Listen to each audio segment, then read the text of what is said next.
E estamos de volta com o BBcast, seu podcast de automobilismo e outras nerds. No episódio de hoje vamos falar sobre o GP de Singapura. E aqui comigo está a Débora Santos Almeida. Olá, amigos, sejam bem-vindos a mais este podcast. E bom, não é a Itália, mas a Ferrari tá aí, fez a macarronada e serviu com tudo domingo. Isso mesmo, nessa macarronada o Sebastian Vettel acabou roubando uma das almôndegas de Charles Leclerc, que ficou todo nervosinho no rádio. Bom, isso será discutido mais à frente. Eu sou o Rubem GP Neto. No episódio de hoje vamos falar sobre os treinos livres que tiveram alternância de liderança entre Max Verstappen, Lewis Hamilton e Charles Leclerc, com apoio do Charles Leclerc no sábado, numa volta em que Lewis Hamilton tentou abocanhar, contudo não conseguiu, Sebastian Vettel acabou abortando e Max Verstappen viu bem distante a sua chance de marcar uma pole no GP noturno. Bom, antes de prosseguirmos com a gravação, vamos agradecer aos nossos apoiadores, aqueles que tornam possível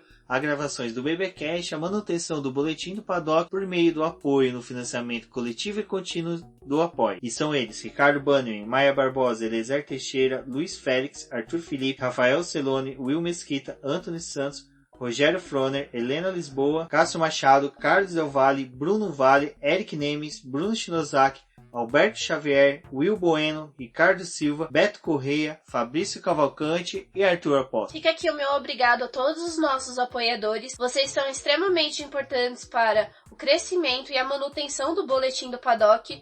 E para vocês que estão escutando este programa, não deixem de conferir a nossa campanha de financiamento contínuo e coletivo na plataforma Apoie-se.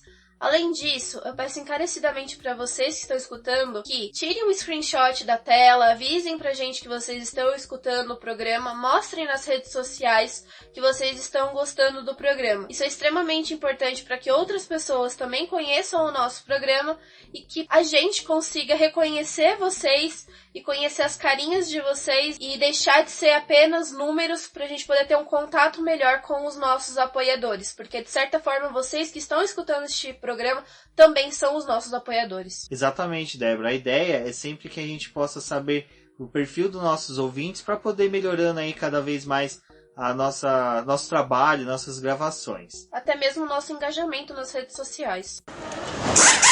Bom, Débora, no nosso preview nós contamos um pouco como é difícil essa transição dos pilotos de uma sequência de corridas diurnas, né, para uma corrida noturna, ainda mais que Singapura tenha aqueles treinos, que nem é o primeiro treino livre e o terceiro treino livre, que ele é realizado da parte do final da tarde para a noite. Então tem toda essa transição, e que foi uma das características que nós vimos no treino, foi que as luzes já estavam acesas, né, para que os pilotos não sentissem essa mudança de visibilidade da pista, o que poderia acarretar aí até uma dificuldade deles na pilotagem. Foi falado durante a transmissão desse primeiro treino livre que é algo muito comum, essas luzes são acesas bem antes dos pilotos realmente irem para a pista e começar as atividades. Se eu não me engano, elas são ligadas na quarta-feira e permanecem ligadas até o dia seguinte da corrida. Então elas ficam ligadas sempre, mantendo aquele rastro ali iluminando a pista. Só que isso é extremamente importante porque pode ter alguma variação durante o dia, e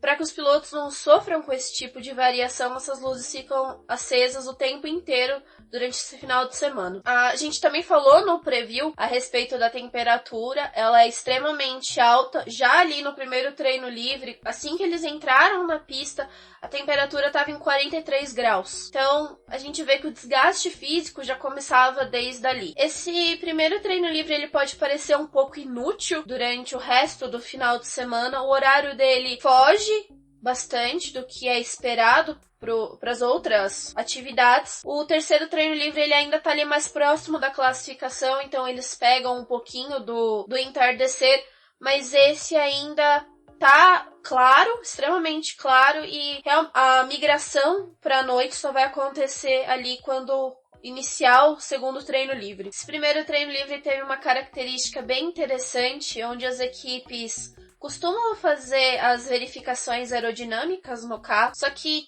tiveram equipes que estavam testando até 2 asas dianteiras para o carro. Então eles trouxeram as asas de Monza, mas tinham uma asa específica para Singapura e colocaram no carro para poder descobrir se essa asa era mais adequada ou a antiga ficaria melhor. Então a gente viu os pilotos dando algumas voltas rápidas com uma asa, retornava para os boxes, colocava outra e dava essas mesmas voltas rápidas. Ficava difícil de acompanhar ali qual que eles estavam utilizando, mas dava para poder observar essa troca. Bom, falando em troca, alguém que trocou as pistas pelo banquinho do box foi o Valtteri Bottas, que infelizmente ali colidiu, né, durante o treino livre.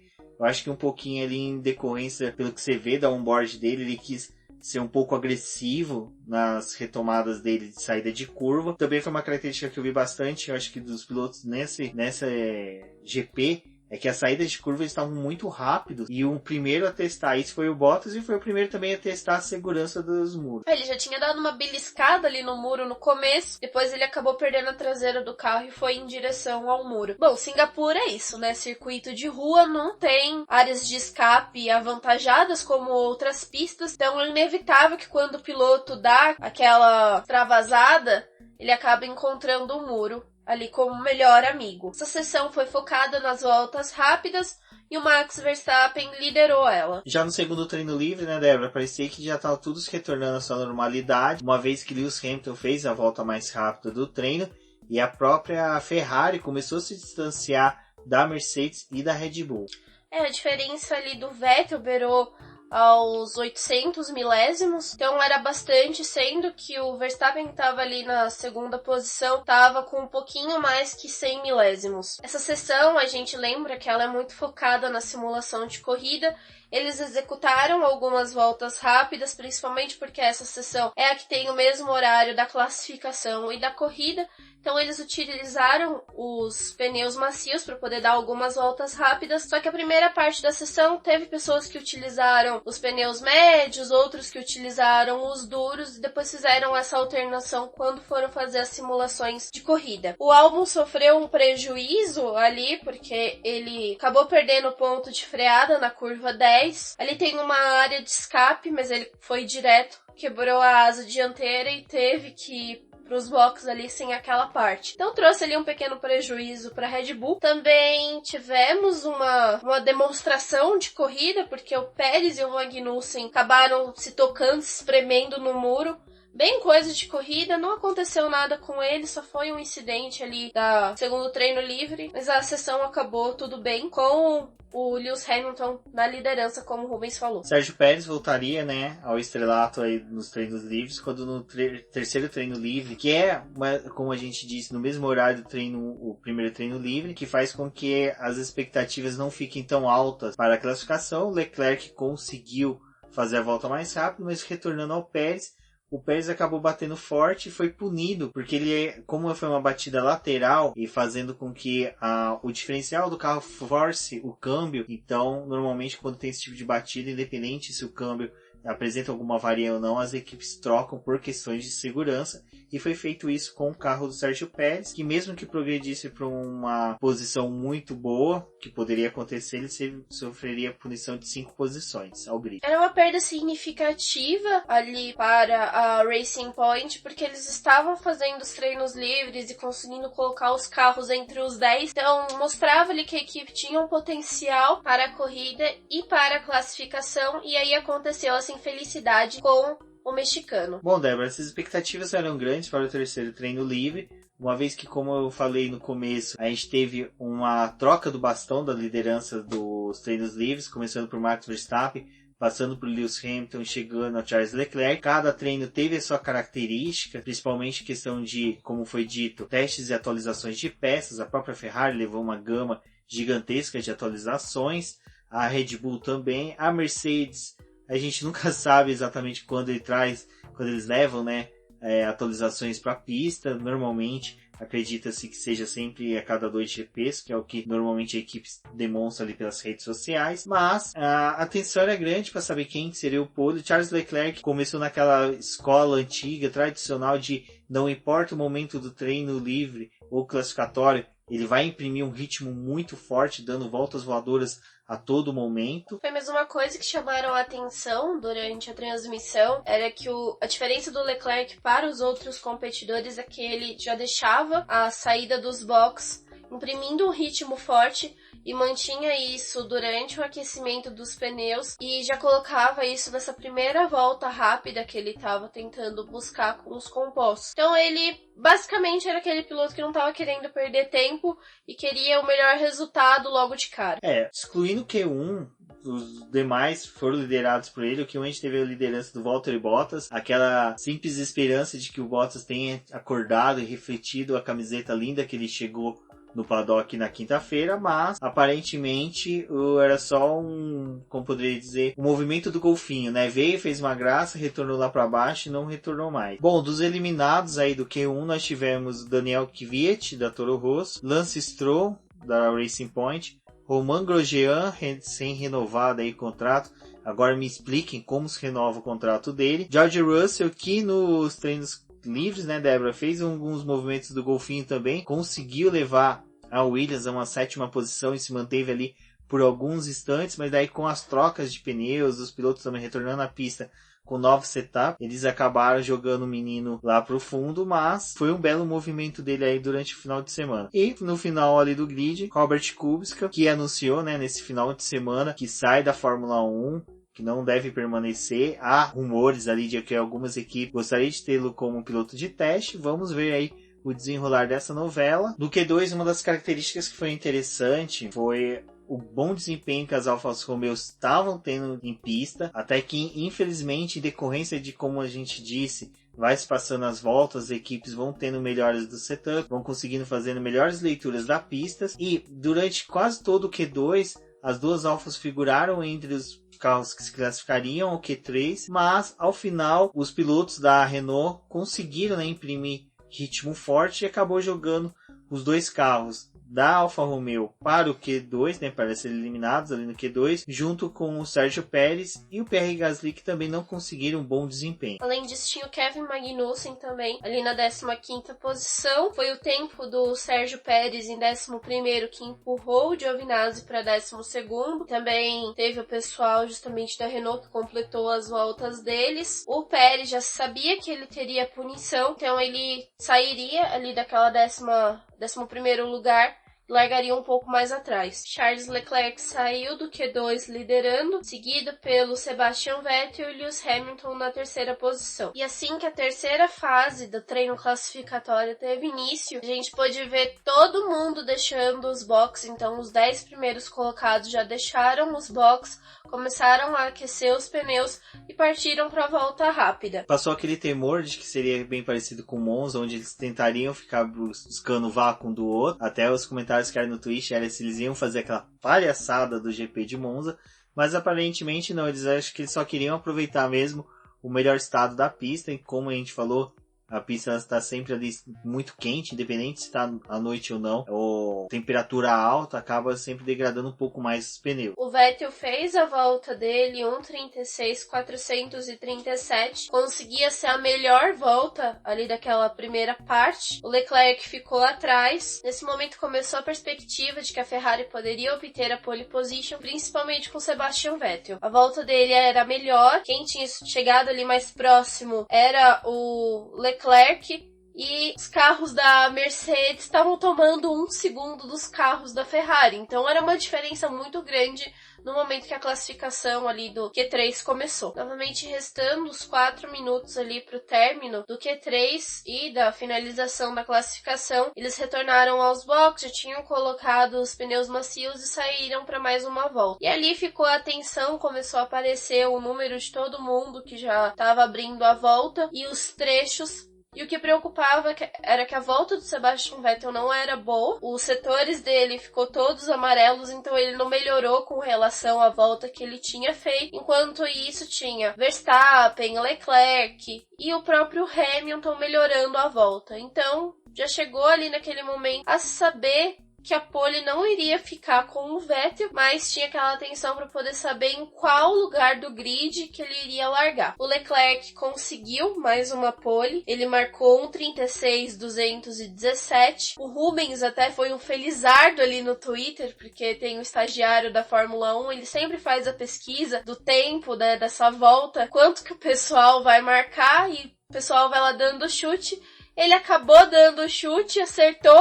Antes tivesse jogado na Mega Sena, né? Assim a gente estaria milionário no momento desse. Bom, estaríamos provavelmente gravando... Não, continuaríamos aqui porque o prêmio só pode ser levantado a partir de segunda-feira. E o Hamilton fechou ali no segundo lugar. O Vettel ainda estava com essa segunda posição, mas quando o Hamilton fechou a volta dele, ele melhorou tanto no terceiro setor que ele conseguiu ultrapassar o Vettel. Então ficou Leclerc, Hamilton e Sebastian Vettel, com o Max Verstappen na quarta posição.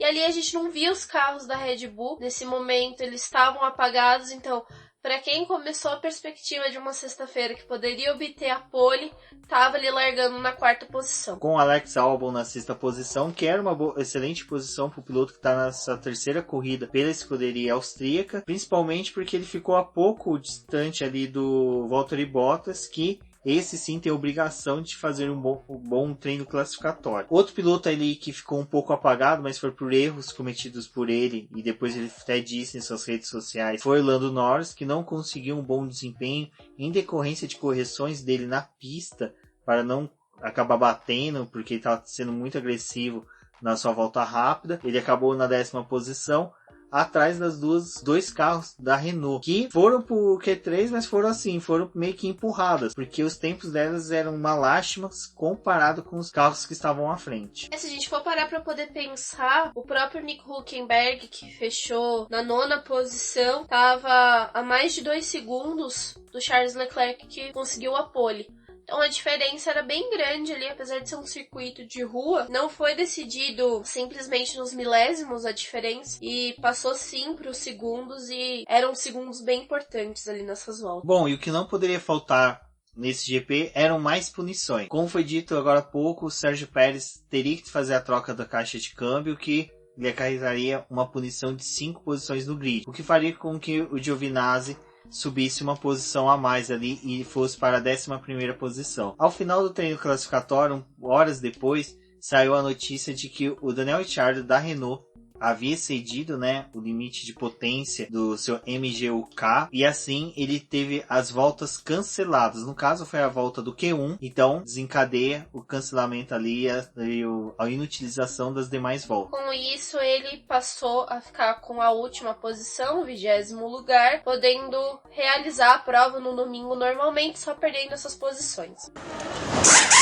Bom, Rubens, eu acho que a gente já pode partir ali para a corrida, apesar da gente saber que o Sebastian Vettel venceu, tem várias coisas que aconteceram para que de fato ele conseguisse a primeira posição da corrida de Singapura. Exato. No começo ali, já na largada, a gente já tinha uma perspectiva de que seria bem acirrada a disputa pela liderança, uma vez que a gente não tinha mesmo essa ideia de que a Ferrari teria um bom desempenho no circuito de Singapura, uma vez que durante até a semana foram várias as brincadeiras, brincando, né, que o carro da Ferrari era um carro de arrancada, que era um carro apenas de retas, então sofreria bastante na corrida, e já nas primeiras voltas a gente veria isso com tudo, né, Débora? A primeira pessoa a sofrer ali na largada foi o Kimi Raikkonen, que foi encaixotado pelos carros da Haas, que deve ser uma coisa bem desesperadora você ver aqueles dois carros negros te fechando no meio de uma corrida noturna. O Raikkonen estava buscando espaço, ele não conseguia nem fazer a ultrapassagem. O Magnussen conseguiu ultrapassar o Raikkonen começou a atacar ele, ali tentando ganhar aquela posição, mas olhando dos retrovisores, né, tinha o Pérez e o Stroll estavam logo atrás, então era uma disputa bem complicada ali pro finlandês. Fora isso, ainda teve o incidente do Sainz, que acabou indo para fora, né, uma colisão, né, junto com o Nico Hülkenberg.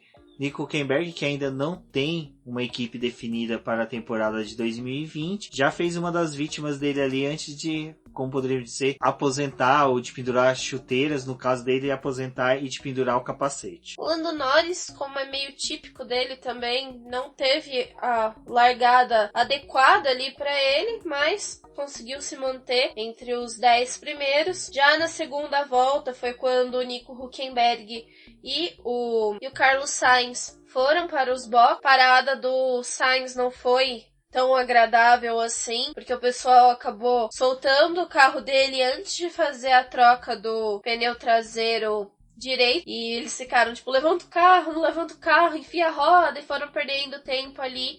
Quando ele foi liberado, ele já tinha tomado uma volta do líder. Parecia adequado ele abandonar, porque não fazia muito sentido ficar desgastando o carro à toa, principalmente num circuito que o calor é extremo. Só que mesmo assim a McLaren preferiu dar seguimento à prova do Sainz e deixou ele na pista. Além do Nico Hülkenberg, que também fez a sua parada para a troca de bico, a gente teve George Russell, né, que teve um toque com o piloto Daniel Ricciardo, que acabou danificando aí a asa dianteira do inglês, pra gente ver que os dois pilotos da Renault realmente estavam totalmente descontrolados nas primeiras voltas, onde que eles foram tocando em tudo, em todos, até conseguirem aí agariar um maior número de vítimas. E aí a prova continuou tendo segmento, o Leclerc conseguiu dar uma distância do segundo colocado, que era o Hamilton.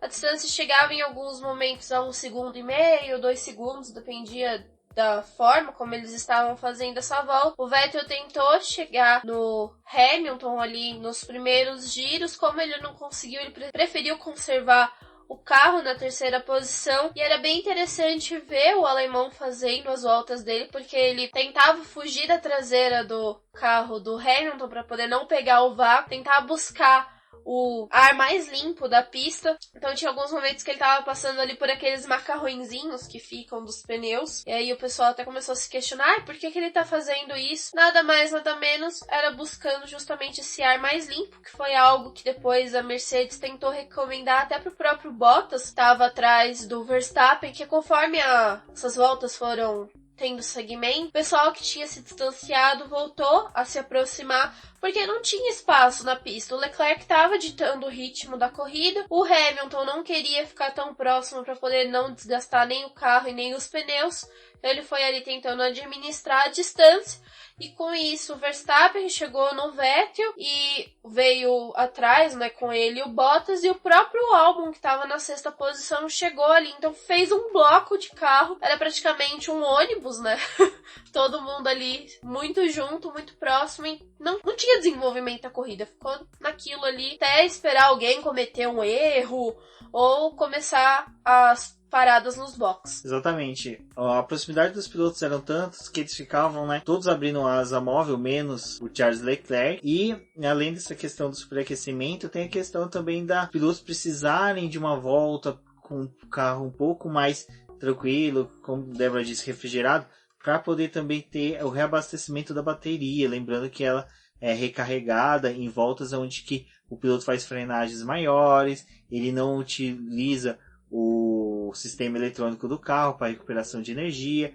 Então tudo isso estava sendo ditado ali, o ritmo, pelo Charles Leclerc, que realmente estava nitidamente muito lento em pista. Ele estava numa lentidão assim que era incontestável. Até depois no final ele falou que foi tática da equipe, mas é meio estranho porque a qualquer momento, qualquer errinho que ele tinha, ele poderia ser ultrapassado pelo Lewis Hamilton, e pela proximidade dos demais pilotos era capaz dele não perder só a primeira posição por Lewis Hamilton, como também perder e caindo até para uma quarta, quinta posição. Bom, a corrida teve segmento. Lá na 10ª volta, o Hamilton começou a reclamar do desgaste dos pneus dele, e aí ele foi falando isso para a equipe no rádio. Foi também nessa volta que o Kvyat, o Raikkonen e o Stroll brigaram ali, disputaram bem próximos, porque eles estavam querendo a 12ª posição. O Ricardo foi atacando o Ricardo foi atacando o Kvyat, e aí teve todo aquele enrosque, passe, não passa.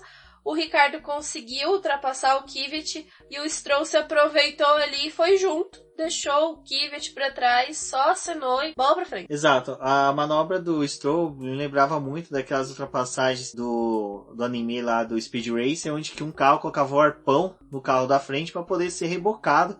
E foi dessa forma que, surpreendentemente, de repente, o Stroll faz uma ultrapassagem belíssima, onde que ninguém entendeu aonde que aquele menino aprendeu aquilo na vida. Não, e fora que 2 curvas atrás ele tinha errado o ponto de frenagem ali do carro, então do nada ele teve um gap que ele conseguiu fazer essa ultrapassagem. Provavelmente o pai dele deve ter entrado no rádio e falado: filhão, faça algo bonito na pista que eu compro aquele resort na Bahamas pra você. O moleque foi lá, fez bonitinho, conseguiu aí o resort e uma bela ultrapassagem na corrida. Ou falou assim: filhão, nós estamos com seu contrato aqui na mão, e se você não fizer essa ultrapassagem, não vai ter vaga pro próximo ano. Exatamente, lembrando que o Lance Stroll ainda não teve, né, seu contrato renovado na equipe do próprio pai, algo bem interessante. Aí eu acho que seria interessante o Nico Hülkenberg tentar ser adotado, né, pelo Lawrence Stroll aí, quem sabe ele sendo adotado, entrando para a família Stroll, ele consegue se manter na Fórmula 1. Bom, do meu ponto de vista, é mais fácil ele ser adotado pela família Stroll do que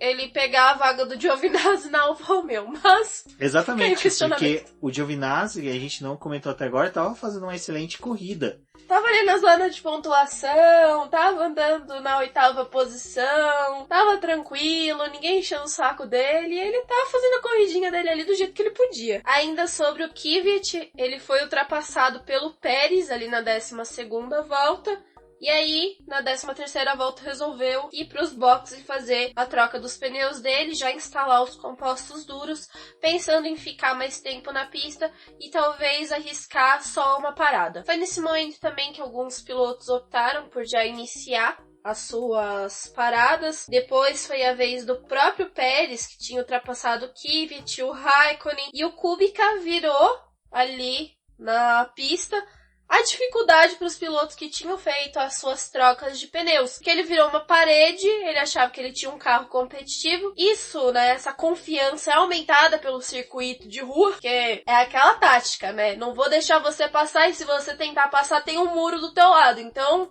se vira aí para poder ultrapassar. Ele ficou segurando o Raikkonen e até mesmo o Pérez. Deu aquela aflição ali que poderia rolar uma batida nesse começo de corrida e desencadear a entrada de um safety car. Bom, mas enfim, não eram essas paradas que fazia a diferença ali para quem tava prestando atenção nos líderes da corrida. E tem um pontinho interessante ali que faz, né, a justificativa do Binotto para a vitória do Sebastian Vettel. Eles começaram a observar os boxes, coisa que a Ferrari não faz muito, mas resolveu fazer nessa corrida e deu certo. Na verdade, ela só observa o box da Mercedes, parece que só tem foco. Eles são daltônicos que só observam cores de cor cinza, então eles só conseguiam ver o box da Mercedes. Isso era algo que eu vinha falando bastante em números BBcast. A Ferrari, ela foca num piloto, ela não conseguia observar a corrida como um todo. E pela primeira vez ela conseguiu observar a corrida como um todo, viu algo que seria vantajoso para ela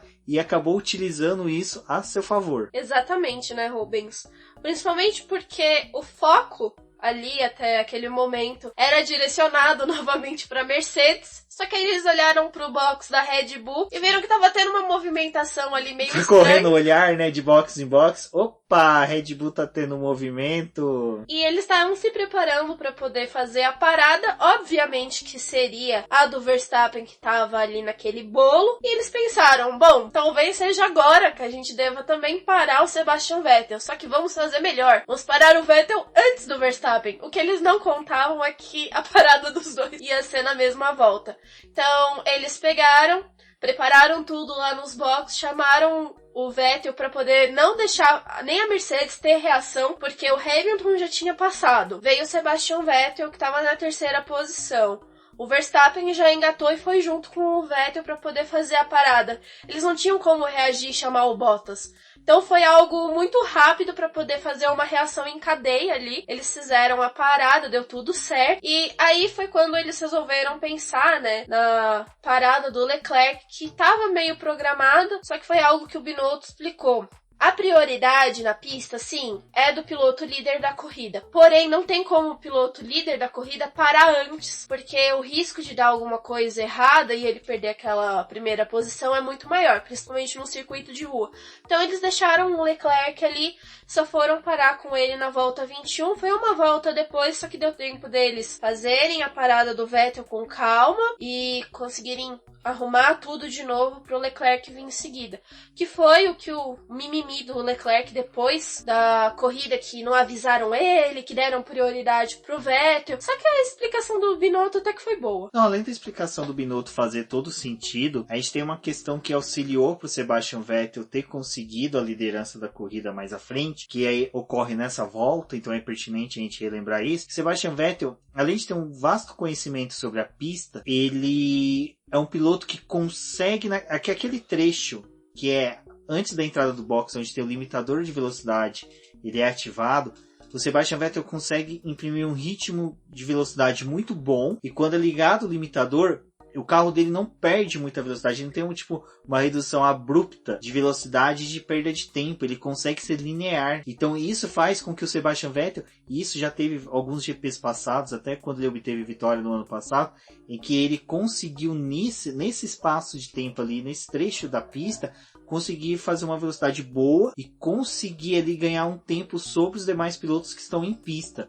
Então essa característica do Sebastian Vettel conseguiu auxiliar ele aí para voltar na pista à frente do Charles Leclerc. Eu também queria falar uma coisinha a respeito dos pneus, que o composto C3 utilizado nessa corrida é o composto C3 utilizado lá na Bélgica. E os carros da Ferrari, eles têm um problema de aquecimento do pneu. Então, para eles, a goma mais macia é teoricamente melhor, porque eles conseguem obter o aquecimento dessa goma muito mais rápido. Porém, ali a gente estava lidando com as gomas mais macias realmente fornecidas pela Pirelli. Ele já tinha largado com o macio, precisava fazer a troca para o composto ou médio ou duro. Nessa prova o C3 era correspondente ao duro, com a faixa branca, mas ele ainda continua ali, né, naquela goma intermediária da Pirelli. Então, era goma dura, porém era goma macia da Bélgica, olha aí. E aí, o que ajudou? Era a goma que eles precisavam para poder ter o aquecimento adequado dos pneus. Juntando isso com o circuito de rua, que era Singapura, que não degrada tanto os pneus apesar do calor, era a goma adequada para a utilização da Ferrari. Então, casou tudo ali. Ele conseguiu dar aquela volta de aquecimento do pneu e quando ele fez a ultrapassagem nos boxes, o Leclerc estava deixando, só que a goma dele já estava aquecida. A diferença era muito boa para ele, ele se adequou rapidamente a essa troca. E a partir dali, daquele momento, se não desse nada errado, ele era realmente o líder da corrida. Nesse momento a gente vê o ápice da tempestade perfeita a favor do Sebastian Vettel. Como foi dito, a entrada e saída de box dele ele sempre fez muito bem. Depois a goma perfeita e ele ter feito uma volta excelente. A Ferrari, no momento que chamou ela, na hora que chamou ele, né, na verdade, para os boxes, devolveu ele de cara pro vento. Ele conseguiu então assim imprimir um ritmo muito forte nessa volta, enquanto que o Leclerc entrava para os boxes, que fez com que ele ganhasse aquela distância curta que já estava tendo na pista do terceiro para o primeiro. Lembrando que dava menos ali de um segundo e meio, 1.7, 1.8 no máximo. E que foi o que o Sebastian Vettel conseguiu reduzir nessa, como poderia dizer, volta de entrada do Charles Leclerc aos boxes. Tem mais uma coisa perfeita a respeito dessa estratégia da Ferrari, foi a utilização dos rádios, que os rádios são compartilhados entre as equipes, então eles conseguem escutar o que as outras equipes estão falando. Isso eu acho que é interessante você explicar, Débora, que a gente vem pautando isso sempre no BBcast, da importância do pessoal acompanhar pelo aplicativo, para poder ter uma dinâmica maior da corrida, onde você tem acesso aos rádios, né, das equipes. Não são todos e nem a todo momento, mas só que nós temos acesso à maioria, e assim a gente começa a ter uma perspectiva disso que você está falando, e você vai explicar agora muito bem sobre como as equipes têm acesso aos rádios. Isso mesmo, Rubens. Esse contato dos pilotos através do rádio com as equipes é o que determina muita coisa na pista, principalmente porque é naquele momento que o piloto tem a troca de informação com a sua equipe. O contato do piloto geralmente fica limitado ali entre o engenheiro, o chefe de equipe dele eles tentam não ficar importunando tanto o piloto durante a corrida, porque aquilo acaba atrapalhando o foco dele, mas tem as outras conversas, e até mesmo essas conversas com os pilotos, elas são liberadas para as outras equipes. E tem gente ali dentro dos boxes que fica responsável por escutar o que as outras equipes estão falando, e baseando nessas conversas eles vão mudando e planejando as estratégias deles pro decorrer da corrida. Então, vamos lá. A Ferrari, ela tava tentando limitar a comunicação dela com o Vettel para poder utilizar isso que ela tinha observado da Red Bull. Então, eles não podiam falar, olha, Vettel, você vai fazer a parada porque a Red Bull também vai fazer. Então, eles deixaram aquilo numa incógnita e aproveitaram para poder fazer a parada do Vettel no momento exato. Tem outro fato que o próprio Hamilton ali na volta 10, ele começou a reclamar dos pneus dele, só que ele só foi parar na volta 27. A Mercedes sim, perdeu o time ali para poder fazer a troca, só que um pouco disso a gente pode responsabilizar os rádios, porque se a Ferrari tivesse avisado antes a parada dela, a própria Mercedes poderia ter atacado. Tem um outro fator que isso que a gente ressalta muito, acompanhem, utilizem o aplicativo da Fórmula 1 e outra. Se vocês pagarem R$10 por mês, isso já traz uma gama de possibilidades dentro desse aplicativo, então traz muita coisa interessante fornecida por eles e com isso tem realmente os áudios que são trocados com os pilotos, né, e a equipe. Tem uma boa quantidade de áudios durante a corrida, eles são disponibilizados na íntegra, o que os pilotos falam, a atualização é bem rápida e não tem a seleção, né, que a própria transmissão acaba fazendo do que vai ser passado na televisão. Então, o que vai para a TV às vezes tem um delay muito grande, porque já foi disponibilizado no aplicativo e só depois vai subir para o ar. E ali eles passam por uma verificação maior, onde não vai ter palavrão, vai ter o corte exato do que eles precisam, não vai ter,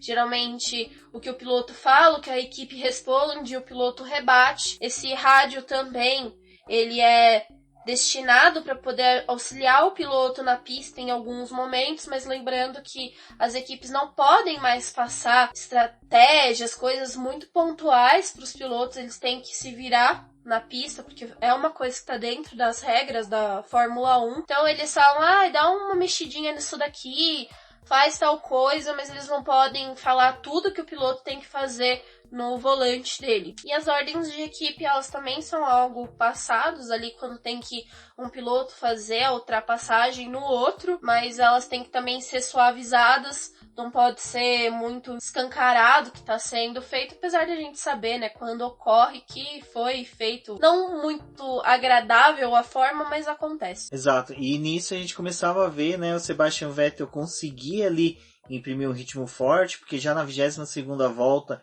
ele conseguia marcar a melhor volta e já estava na 7ª posição. E começava a entrar nos boxes o Bottas, por exemplo, e retornando com pneus duros. O Hamilton ficou ali na liderança. Mercedes justamente perdeu o time por não ter tido essa comunicação e também por não ter observado, né, e conseguido reagir rapidamente ao que a Ferrari estava fazendo, e a expectativa da Mercedes era que um safety car entrasse ali para poder salvar o que eles fizeram de errado com o Hamilton. Bom, enquanto isso, já na Toscana começavam -se a abrir os garrafões de vinho, ao pessoal separar as linguiças, trazer uns pedaços de pernil, porque Giovinazzi já figurava na 2ª posição e imprimindo um ritmo consistente, né? Até ali nesse momento, conversando com a Débora durante a corrida, eu falei, olha, esse é o momento certo para chamar ele para os boxes, porque ele estava a exatamente 26 para 27 segundos do Valtteri Bottas, então ele retornaria ali entre o Bottas e o Albon, ou perdendo até mesmo a posição para o Albon.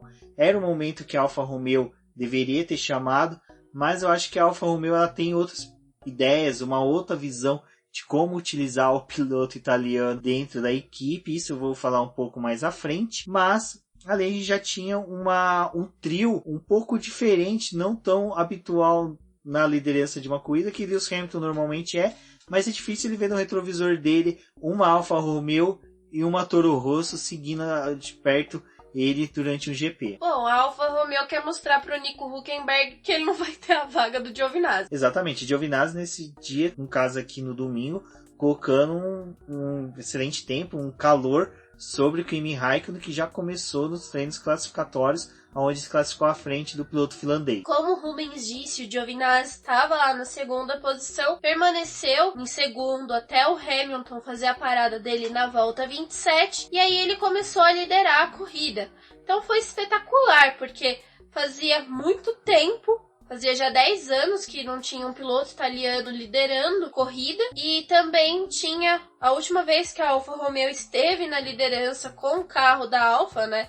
Foi em 1983, Andrea De Cesaris. Bom, foi uma corrida cheia de efemérides, né? Mas só que, como a Débora disse, o Giovinazzi chegou a liderar a prova por 4 voltas, até que ele começou a perder as posições e começava aquela situação em que a Alfa Romeo não chamava ele para os boxes. Eu já tinha cantado ali porque eu basicamente assisto a corrida pelo aplicativo da Fórmula 1. E eu já tinha feito umas contas, assim, na cabeça do momento que ele deveria fazer a parada dele para ele poder garantir a 7ª ou a 8ª posição, que era a posição que ele estava conforme ele foi... Os pilotos da frente foram parando. Ele deveria ter quando ele fizesse a parada dele. No entanto, a Toro Rosso foi mais rápida, porque viu que o Gasly também já não estava rendendo tanto ali no terceiro lugar, e que ele ia ser jantado por quem estava vindo atrás. Eles fizeram uma parada antes. A Alfa Romeo falou pro Giovinazzi: continua aí na pista que vai dar certo. Fica aí. E ele começou a ser engolido por todo mundo que tava vindo atrás. Era gente com pneu mais novo. Tava já aquecido, né? Os carros também com potencial muito maior do que o da própria Alfa Romeo.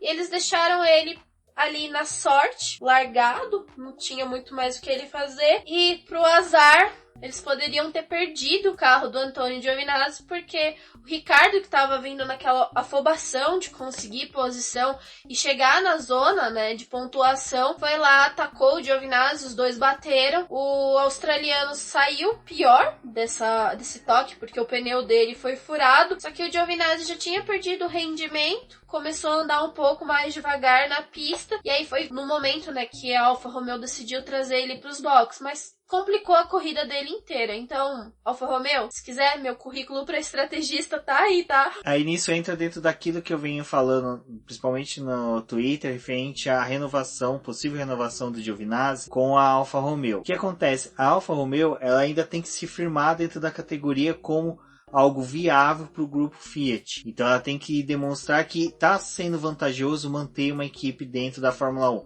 E como ela vai fazer isso? Com resultados dentro da Fórmula 1? Não muito. Um pouco é reflexo sobre as vendas dos carros da montadora na Itália, que é onde que principalmente se vende, aí, onde que é o mercado atual da Alfa Romeo, e na região. Para isso, é a ideia de se manter o Giovinazzi, utilizar o Giovinazzi como garoto propaganda, o piloto italiano, reviver toda aquela paixão que os italianos tinham pela Alfa Romeo na década de 50. Então tudo isso circula ali no, como poderia dizer, no folclore da equipe italiana, dos italianos, a ser reflexo do piloto italiano dentro de uma equipe italiana, já que não é possível ele ir, né, para a Ferrari. Então tem essa questão, né, do Giovinazzi, então é por isso que ele chegou a liderar voltas. Então você vê que tem toda essa movimentação do nome da Alfa Romeo, onde que, como a Débora disse, desde o Andrea De Cesaris, que conseguiu liderar uma prova sem destruir o carro durante essa liderança, que era uma característica nítida do piloto. Então você tem, a última vez que um piloto italiano liderou uma corrida com o carro italiano da Alfa Romeo, foi lá em 1983. Nessa época, os dois carros da Alfa Romeo eram com pilotos italianos, né? Exatamente. Então a própria Alfa Romeo tem essas características que é para justamente atrair vendas do carro. E para vocês verem como essa questão até mesmo pode ser reflexo em outras equipes, a ida do Ocon para a Renault é um reflexo de que você tem um piloto francês numa equipe francesa. O Ocon, ele reflete muito, a gente brinca, né, que existe o sonho americano, que é de todo aquele, você ter um bom emprego, conseguir ascender na vida.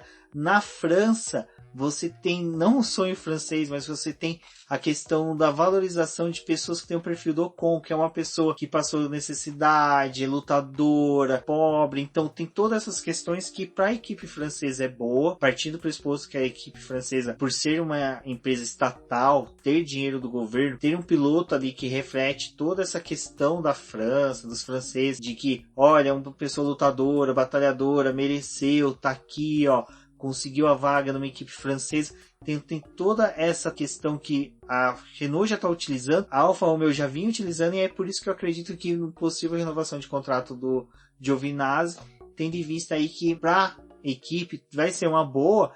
E mais uma vez a Giovinazzi também demonstrou que ele tem potencial, que ele é um piloto em potencial. A partir do momento que ele terminou a prova, né, à frente do Raikkonen, a gente vai ver os motivos mais à frente, mas ele já tinha conseguido se classificar à frente do Giovinazzi, e quando ele esteve à frente com os líderes, ele conseguiu imprimir um bom ritmo. Ele, como a Débora disse, conseguiu tirar tempo do Hamilton, disputou curva, roda a roda com o Sebastian Vettel, né, que antes do o Giovinazzi parar, o Sebastian Vettel fez uma daquelas ultrapassagens bem loucas do Sebastian Vettel, onde que ele realmente conflitou ali, chegou às vezes de fatos com o Giovinazzi antes de concluir a ultrapassagem. Então tudo isso tem que ser visto quando se fala, o Giovinazzi não está tendo resultados. Tá, mas o papel dele na equipe é somente obter resultados. Eu vejo muito mais esse papel sendo do Kimi Raikkonen do que do Giovinazzi. Esse lance que o Rubens falou, do Giovinazzi ter disputado espaço com o Sebastian Vettel, era bem interessante porque a gente costuma ver a Alfa Romeo, até a própria Toro Rosso mais pra trás, só que nessa corrida eles não estavam fazendo o papel de pilotos retardatários, mas eles realmente estavam disputando posição e estavam tentando ficar ali entre os 10 primeiros. Então era bem legal essa disputa deles. Falando em disputa, uma outra disputa que não acabou tão boa foi entre George Russell e o Romain Grosjean, que ali na curva 8, né, eles acabaram tocando um com o outro. No caso ali, eu no momento do acidente falei que foi uma cagada dos dois pilotos. Eu acho que ali cabia os dois a ter um pouco mais de zelo. Foi até o que os próprios comissários foi interessante, porque os comissários avaliaram a ultrapassagem ali, a disputa que o Grosjean e o Russell estavam tendo, como algo que os dois erraram, porque os dois não deixaram espaço. Eles acreditaram que tinha, mas não tinha como. E a batida do Russell só foi uma consequência dele mesmo, e não culparam tanto o Grosjean por conta do que aconteceu ali na pista. E foi a primeira vez que as duas Williams não concluíram a corrida, né? Desde o começo do ano, as duas Williams eram a única equipe que conseguia, ao final do término da corrida, ter os dois carros cruzando a linha de chegada, não numa posição tão boa,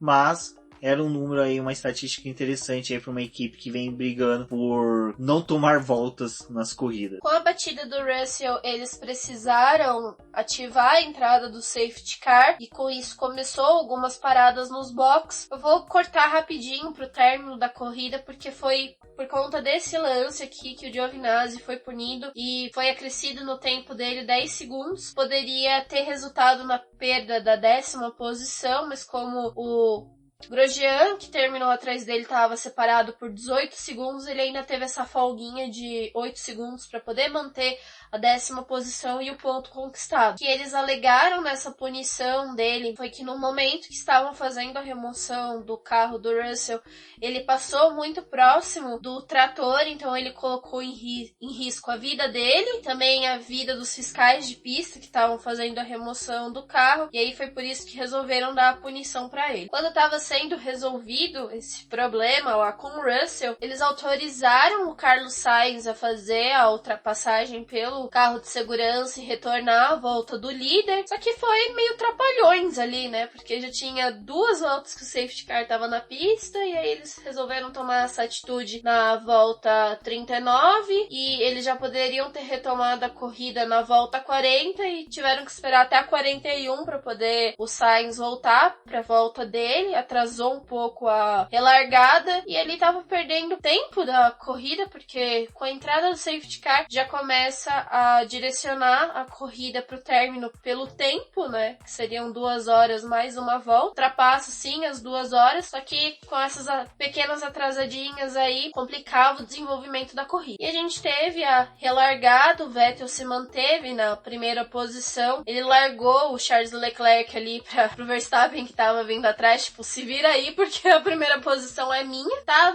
Voltou a ter toda aquela aproximação dos pilotos e ninguém conseguia ultrapassar ninguém porque não tinha espaço. Tinha diminuído a distância de um e outro, e o aquecimento e tudo, então tinha nada que favorecesse a ultrapassagem. E lá na volta 44, pouco depois, vocês veem aí, deu apenas 3 voltas desde a relargada, e aí o safety car voltou por conta do abandono do Sérgio Pérez. O carro parou de funcionar, teve problema, ele parou num lugar da pista que não era uma área de escape, fosse favorecer a retirada do carro, e o safety car voltou mais uma vez. Então aquele safety car que o Hamilton tava esperando lá no começo da corrida, que poderia salvar ele, começou a aparecer depois, que não fazia mais sentido nenhum. Nesse caso era porque há uma regra pré-estabelecida no começo da temporada que, independente da corrida, tem que ter uma Mercedes liderando. E nesse caso eles decidiram dar essa liderança ao Mailander, que conseguiu aí ficar bastante tempo liderando.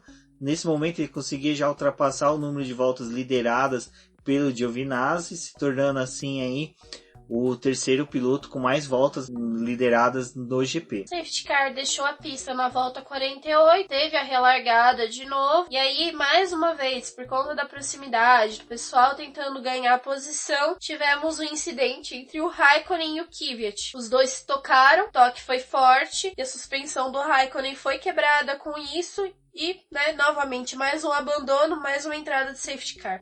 Apesar que o Kimi Raikkonen não estava tendo uma boa corrida, o final de semana dele estava bem apagado, ele em certos momentos ali aparentava que o carro dele tinha alguma dificuldade em imprimir um ritmo bom, no caso ele não conseguia nem sequer acompanhar o Giovinazzi. Ele até deixou o Giovinazzi fazer a ultrapassagem nele antes desse lance que envolveu a batida. Até parecia que ele estava muito mais lento, ele deixou o Giovinazzi passar e fez o papel do escudeiro ali naquele momento, evitando os ataques do Kvyat para que o Kvyat não chegasse no companheiro de equipe, que estava tentando buscar a 10ª posição. A Débora falou algo interessante agora que me deu um estralo aqui, que eu lembrei de algo que seria bem legal de levantar a discussão aqui. Nesse momento da corrida, o Leclerc já vinha há muito tempo reclamando no rádio. Por que eu voltei atrás? Eu não entendo o que eu fiz, o que aconteceu, porque o sol é quente, porque o mar é salgado.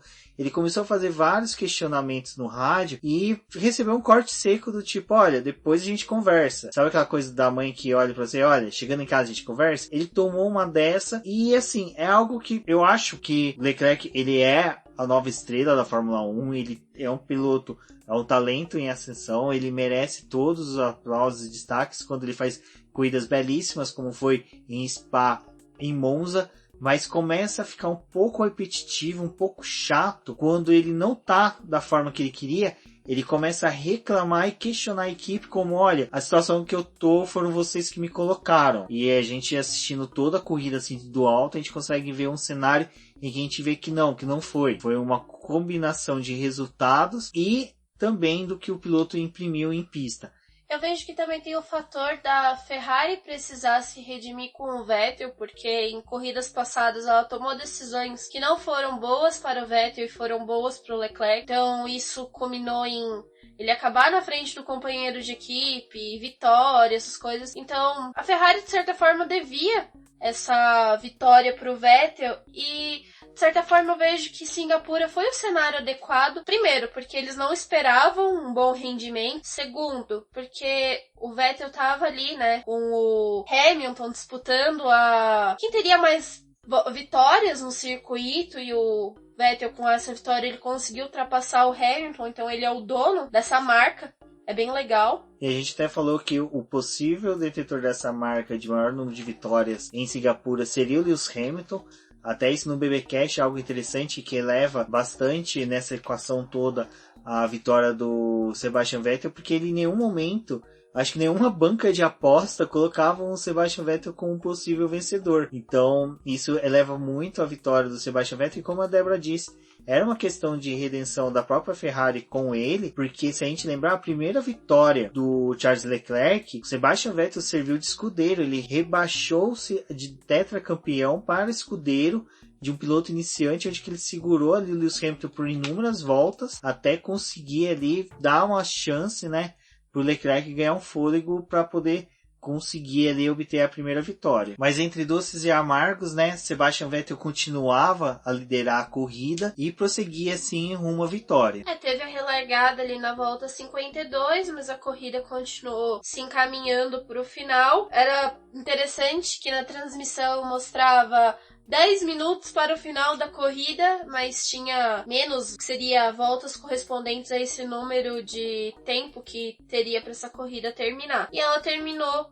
com as 61 voltas, com o Vettel na primeira posição, ali obtendo essa vitória depois de 22 corridas, então ele fez praticamente uma temporada de Fórmula 1 sem nenhuma vitória. A última foi na Bélgica 2018, foi um bom resultado. Acho que essa vitória dele abre uma perspectiva para essas últimas 6 corridas que tem do campeonato. Talvez a gente vai começar a olhar com um pouquinho mais de cuidado para a Ferrari e não descartar ela totalmente dos circuitos que ela não teria vantagem, teoricamente, né, porque o carro vai perder o desempenho. Pode ser que agora, né, o Binotto aprendeu a olhar também para o box da Red Bull e conseguir uma estratégia melhor que favoreça os seus pilotos. Infelizmente não tem como agradar a todo mundo. A vitória do Vettel foi boa, pro Leclerc não muito, ele não gostou do resultado, não ficou satisfeito com as decisões que a Ferrari tomou, mas eu acho que deveria ser comemorado a dobradinha do time e não necessariamente talvez o piloto que fez essa conquista. Mas o Vettel estava precisando disso há algum tempo, e principalmente porque a gente vê que ele poderia ter tido resultados melhores ao longo dos GPs em que ele disputou. Até mesmo na classificação ele foi muito punido, digamos assim, porque o carro teve inúmeros problemas na prova de classificação que fez ele largar um pouco mais atrás. Isso complicou novamente os resultados dele da corrida. Então, para mim foi uma boa vitória em Singapura e já há muito tempo necessária. Bom, como a Débora disse, além de ter sido uma vitória aí que o Sebastian Vettel obteve após 22 GPs, desde o GP da Bélgica, foi a primeira dobradinha da Ferrari com a atual dupla, né, Sebastian Vettel e Charles Leclerc. Era uma dobradinha que vinha sendo cantada, vamos poder dessa forma, desde lá do GP do Bahrein, onde que, infelizmente, tanto Sebastian Vettel como o Charles Leclerc não tiveram o desfecho que eles gostariam. A última dobradinha tinha sido o GP da Áustria de 2017, com o Sebastian Vettel e com o Kimi Raikkonen. O que foi bacana dessa vitória do Sebastian Vettel, que eu acho que merece um destaque grande, é que é o seguinte, não desmerecendo as vitórias do Charles Leclerc, mas tanto Bélgica como Monza, desde o começo do ano, a gente já sabia que seriam as pistas que seriam dominadas pela Ferrari, principalmente depois do GP do Bahrein, onde que a gente viu um domínio vermelho ali, então a gente já tinha essa perspectiva. Depois com o Canadá foi-se que reafirmado isso, mas Singapura era dito que seria o ponto final das chances da Ferrari conseguir uma vitória. A última vitória seria indiscutível, chances totais no GP de Monza. Dali para frente, somente se tivesse um cataclisma termonuclear no planeta Terra para que a Ferrari tivesse a vitória. Então eu acho que é isso que eleva muito mais a vitória do Sebastian Vettel, que dá aquele fôlego. O Daniel Ricciardo, desses dias em entrevista, ele falou, né, que o Sebastian Vettel precisava apenas de uma vitória, e isso eu acho que também o Daniel Ricciardo, obrigado Daniel, que vem ouvir o BBcast, que eu sempre falei que o Sebastian Vettel precisava de uma vitória para se reafirmar, colocar a cabeça no lugar. Recentemente tivemos aí até, salvo engano, foi o Montoya que falou que o problema do Sebastian Vettel é uma questão muito mais mental. E eu acho que essa vitória, acarretando depois de um desastre que foi no GP de Monza, ele consegue parar, ficar mais tranquilo e se centralizar para os próximos GPs, onde que eu não acredito em chances reais de vitórias. Mas eu acredito assim que a Ferrari, em decorrência dos últimos upgrades que ela teve, ela consiga ali brigar por pódios, conseguir umas boas posições, e quem sabe um erro ali do Sebastian Vettel não, um erro do Lewis Hamilton, ou até mesmo algo diferente aí, quem sabe um GP com chuva, algo que possa mudar o cenário, eles consigam uma vitória. Mas como eu disse, sobre calor e pressão ideal, a Ferrari não deve obter uns resultados tão consistentes daqui para frente. Torço para morder a língua, porque fica bacana a gente já criando esse cenário aí para 2020, com uma Ferrari forte novamente a partir do segundo semestre, não como foram nos anos anteriores, em que o primeiro semestre ela era rápida e no segundo desgringolava de vez o seu desempenho. E também chamou a atenção que a última atualização que a Ferrari fez para os carros trouxe um pouquinho do que ele gosta, que é a traseira mais controlável para a direção dele. Então, essa corrida foi uma das atualizações que a Ferrari colocou, ajudou ele na pista para ele poder se sentir mais confiável com o carro, resultou nessa vitória. Então pode ser que a Ferrari comece a trabalhar melhor ainda essas atualizações até o final do ano. A Ferrari ela ainda está focada no campeonato desse ano, porque ela tem a Red Bull que está ali atrás e principalmente entre os seus dois pilotos, que é com o Verstappen. A preocupação deles agora é também com o Albon, porque está pontuando muito bem. Ele veio de 3 corridas boas, que ele tentando se manter próximo do companheiro de equipe. Na verdade, ele teve resultados superiores ao próprio Verstappen na Bélgica e em Monza. Torcemos para que justamente mude esse cenário e que as próximas corridas sejam favoráveis para a Ferrari. Bom, como dito, o GP de Singapura foi bacana, porque a gente teve ali a presença das Renaults nas primeiras posições no começo da corrida, depois teve a queda dela, Giovinazzi pontuando, o Albon sendo consistente, e isso já está gerando reflexos nos campeonatos tanto de pilotos como de construtores. Contudo, eu acho que o cenário realmente só vai se firmar dentro de 2 a 3 GPs, onde que a gente vai conseguir ter uma perspectiva de quais serão as posições que são firmadas para o final lá em Abu Dhabi. Na liderança, essa não deve mudar tão cedo, salvo um meteoro. Seria Lewis Hamilton, que lidera o campeonato de pilotos com 296 pontos, seguido por Valtteri Bottas com 231 pontos. Empatados na terceira posição tá o Charles Leclerc e o Max Verstappen com 200 pontos. E esse é um campeonato aí que interessa bastante, porque vai ser o desempate dos dois a considerar quem será o terceiro piloto do campeonato. Charles Leclerc está à frente em decorrência dele ter o maior número de segundas posições no campeonato, comparado com Max Verstappen. Em quinto lugar está Sebastian Vettel com 194 pontos, seguido por Pierre Gasly, que ainda mantém os pontos da época que ele corria pela Toro Rosso, e por isso ele ainda está se firmado aqui com 69 pontos. Carlos Sainz na sétima posição com 58 pontos, o Albon na oitava posição com 42 pontos, Daniel Ricciardo com 34 pontos na nona posição, e na décima posição com 33 pontos estão empatados Daniel Kvyat e Nico Hülkenberg. Nesse caso aqui, esses dois empatados, ninguém liga para eles, então tanto faz, tanto fez. Eu vou falar do Lando Norris, que está na 12ª posição com 31 pontos, empatado com Kimi Raikkonen. Esses dois sim é importante, porque são duas figuraças do grid. Então esse é o campeonato de pilotos. Tá interessante porque temos pilotos que estão empatados, então vai ser uma briga ali entre eles para poder conseguir pontuar entre um e o outro. Eu acho que até aquelas brigas de voltas rápidas deverão decidir esses desempates.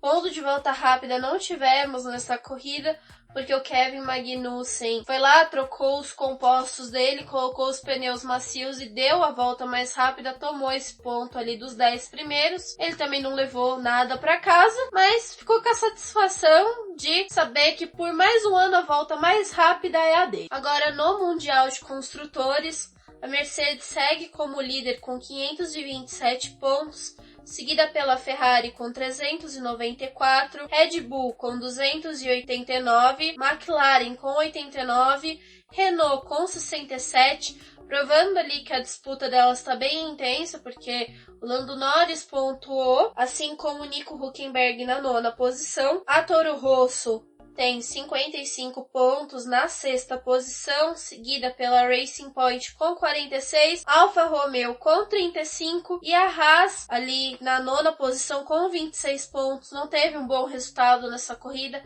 perderam o rendimento por conta dos pneus. Mas o carro tava bom, né? Engraçado, ele tava rápido quando tava com pneus bons, mas só que com a queda brusca do carro dela tem, né? Essa queda muito brusca da degradação dos pneus. E a Williams ali na lanterninha do campeonato com apenas um pontinho. Um ponto, o único ponto aí do piloto que se despede, dá um aceno a todos, que não deve figurar ali entre os titulares de 2020. Bom, agora a semana é curta, porque em menos de 4 dias já temos os preparativos para o GP da Rússia, aonde que os pilotos vão disputar no circuito de Sochi. Eu particularmente não é uma pista que eu sou tão fã, mas Fórmula 1 é isso, temos que seguir assistindo mesmo que a pista não agrada, mesmo que o piloto que vença não agrada. O interessante é que já durante a semana teremos o preview, o BBcast com o preview da corrida, mas tudo que nós conversamos hoje aqui, tudo que foi falado, a Débora reproduziu em texto, com os reviews dos treinos livres, do treino classificatório e da corrida, bem como as notícias sobre a penalização do Daniel Ricciardo e do Giovinazzi. Vocês conferem tudo lá no boletim do Paddock. E durante a semana aí vá acompanhando que provavelmente teremos posts e notícias sobre a Fórmula 1 e outras categorias. E aqui novamente o meu pedido para que vocês tirem print da tela, divulguem que vocês estão escutando o BPcast. Isso é importante para o crescimento do nosso programa. Avaliem também o programa lá pelo iTunes com 5 estrelas, ajudando a ranquear o boletim do Paddock e, na verdade, o BBcast. Nessa semana vamos ter posts de preview, principalmente a crônica e também um review das equipes durante esse final de semana.